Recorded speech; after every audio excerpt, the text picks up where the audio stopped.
Have you seen Doubleking yet? It's a brand new short film from Felix Colgrave, the guy who made lovely fever dreams such as The Elephant's Garden and Source by Fever the Ghost. I'm entranced by this short. The art style's amazing, and it's trippy as all hell. There are some things in it that just make me wonder though. Some things too specific.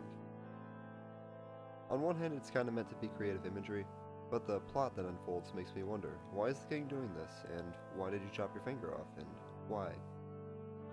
This is your last chance to go view the film on its own. It's not really a spoiler warning, but still, you should go watch it.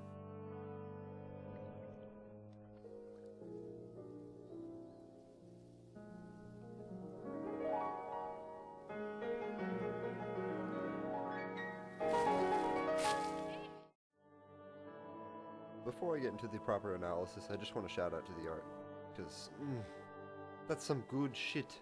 Look at that Lazago flag.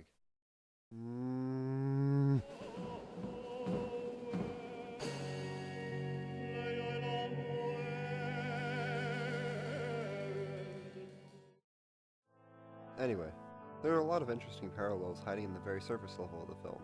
For instance, there are some creatures in the cave that we can see as the Doubleking falls after he hits that fish that kind of look like him. That tells us that his people are cave dwellers, and our king comes from very lowly places. Looks like we got ourselves a Dio complex here, and our king just wants to be as far away from his pathetic roots as possible. Another interesting thing to note is that the king's robes match the carpet to the dinner after death. This paints him as sort of a Grim Reaper character, what with wearing the decor of the underworld. It's also worth mentioning that while all the other kings show the wounds that killed them, like liches, the Doubleking and the Pumpkin King do not. This could possibly mean that our king is meant to be king because of divine right, kinda like the Pumpkin King is. That may be a bit of a stretch though. Alright, let's get to the real meat and potatoes of this gem. I'd say that the Doubleking is a tyrant. He usurps all around him and is either hostile towards his subjects or he ignores them, too busy gathering more power. This political theory adopted by the king isn't anything new. Our Doubleking seems to be a crash course of the famous political theorist Machiavelli, particularly his book The Prince. The Prince was written over 500 years ago, and has had a lot of influence on some of history's most famous tyrants, such as Mussolini, Stalin, Napoleon, Henry VIII, and even swayed the Medicis, whom it is somewhat of a critique of.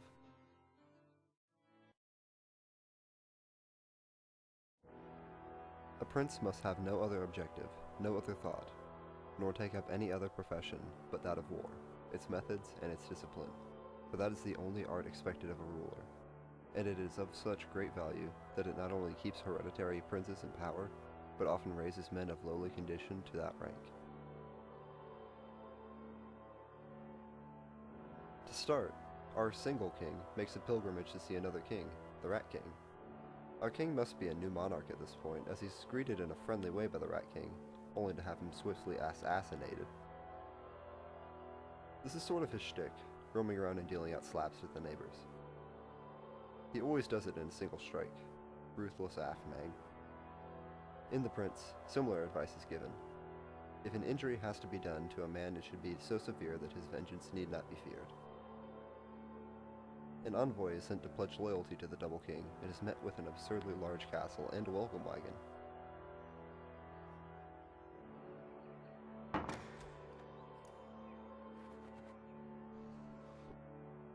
Even though mice love cheese and one mouse is even tempted to take it, it's obviously meant to hurt the mice. This is an underhanded method of eradicating those who might oppose him. His first conquered subjects. He's not so powerful as to not be overthrown yet, so his first subjects are given the choice. Either bow at my doorstep or die.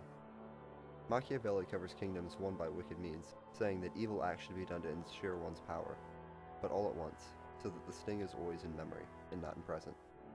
Meanwhile, in heaven or something, the majestic Goat King drops his crown and passes on his right to rule to a cloud, which waters a pumpkin, giving that pumpkin divine right.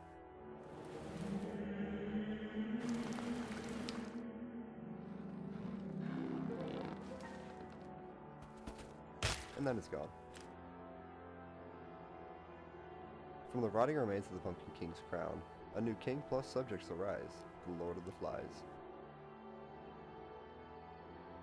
The Fly Guy tries to take back the kingdom, as it were, but the Doubleking cuts off the snake's head, earning himself a cute little trinket of a kingdom.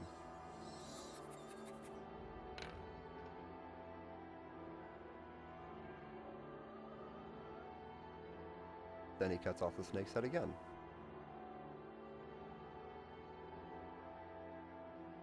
This crown seems a bit too much for him to handle, though.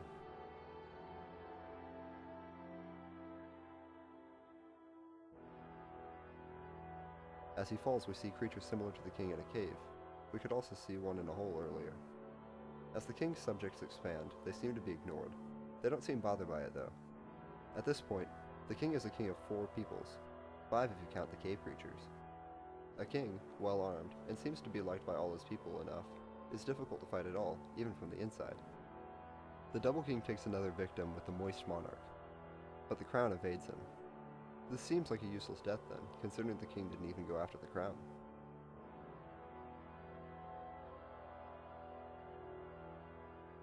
We see a caterpillar king pass down his crown as he's given a Viking funeral / metamorphosis.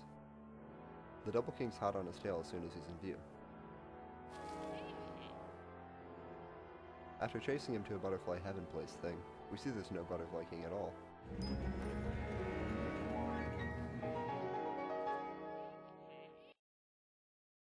There is, however, a mountain king.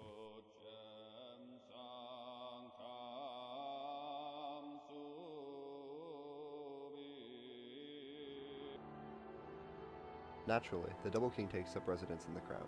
He shoos away the fort that got him there. While this seems odd on the outside, Machiavelli gives a pretty logical explanation. Fortresses, therefore, are useful or not according to circumstances. If they do you good in one way, they hurt you in another. And this question can be reasoned thus. The prince who has more to fear from the people than foreigners ought to build fortresses, but he who has more to fear from foreigners than from the people ought to leave them alone. Claiming a kingdom as large as a mountain, on top of his other kingdoms, the line between foreigner and local are a bit blurred. The Doubleking doesn't adapt to the size of his kingdom, though. Walking through the forest inside the crown of the mountain, he wanders into a mushroom king to usurp. It's an easy victory, but he's not really sure what to do with such a small kingdom. He's still chasing crowns that arise within his kingdom, so small they aren't even worth the effort, but still treason to the king. He didn't kill the Mushroom King, he simply took the crown. Machiavelli would have said that he's not keeping up with the times by doing this. He's been fortunate, but too reliant on his good fortune.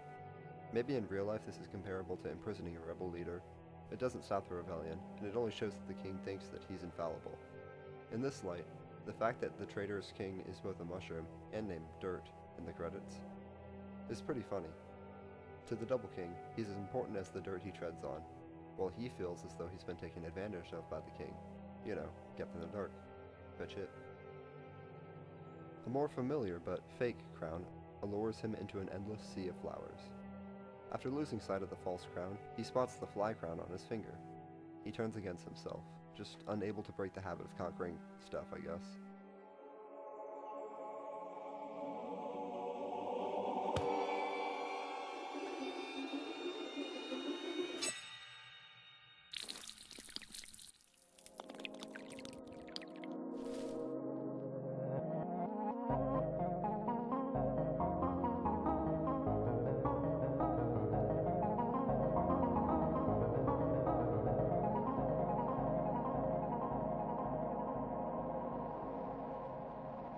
So yeah, he did. Chasing the fake crown that seems to pop up everywhere seems to drive the Doubleking a little bit crazy before all that finger chopping. It's understandable, after not obliterating the Mushroom King, as he should have, other rebellions arose in the form of these false crowns that pop up everywhere. Driven mad by all the rebellion, the king turns on the very first rebellious kingdom, the Fly Kingdom, despite the fact that the fly's crown is causing him not harm or distress. He mutilates his finger. I'm saying that he killed the flies in his kingdom out of paranoia that they would revolt, even though they didn't make a move to. He goofed, and this action caused his people to hate him, killing the Doubleking.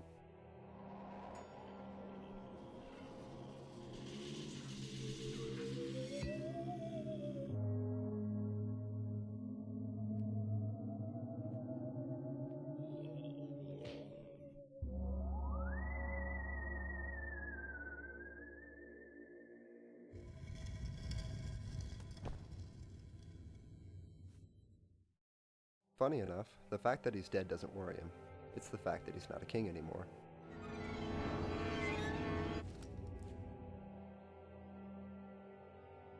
He finds where all the other kings retire to. Unable to sit and enjoy death, he rushes to grab the skeleton's crown, even though it's much too big for him. He's powerless against the spook, though. After having a bit of a fit, he becomes a bigger problem than it's worth, and he's given the crown. He's a little shit one last time, and flings himself into the endless void of space. I see the final bit, where the Doubleking gets the Skelecrown, as a reflection on his fall. He's blinded by power and fortune, trampling everyone and not looking back. Because of this, he fell from power, and from the world.